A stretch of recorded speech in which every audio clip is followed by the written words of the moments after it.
আওয়ামী লীগের কার্যক্রমের উপর নিষেধাজ্ঞা আরোপ করেছে বাংলাদেশের অন্তর্বর্তী সরকার। বিচার শেষ না হওয়া পর্যন্ত বাংলাদেশে আওয়ামী লীগের কার্যক্রম নিষিদ্ধ করা হয়েছে। এ বিষয়ে মার্কিন পররাষ্ট্র দপ্তর জানিয়েছে, গণতান্ত্রিক প্রক্রিয়া ও মত প্রকাশের স্বাধীনতাকে সমর্থন করে যুক্তরাষ্ট্র। মঙ্গলবার নিয়মিত ব্রিফিংয়ের এক প্রশ্নের উত্তরে একথা বলেন মার্কিন পররাষ্ট্র দপ্তরের উপমুখপাত্র টমি পিগট।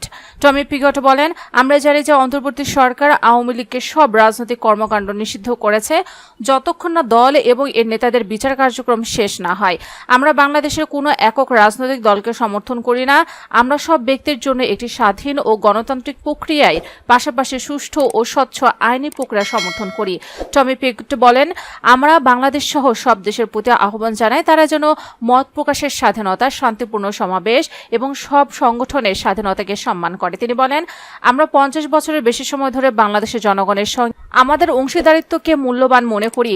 অন্তর্বর্তীকালীন সরকারের সঙ্গে কাজ করে আমাদের অংশীদারিত্ব আরও গভীর করার জন্য আমরা প্রতিশ্রুতিবদ্ধ।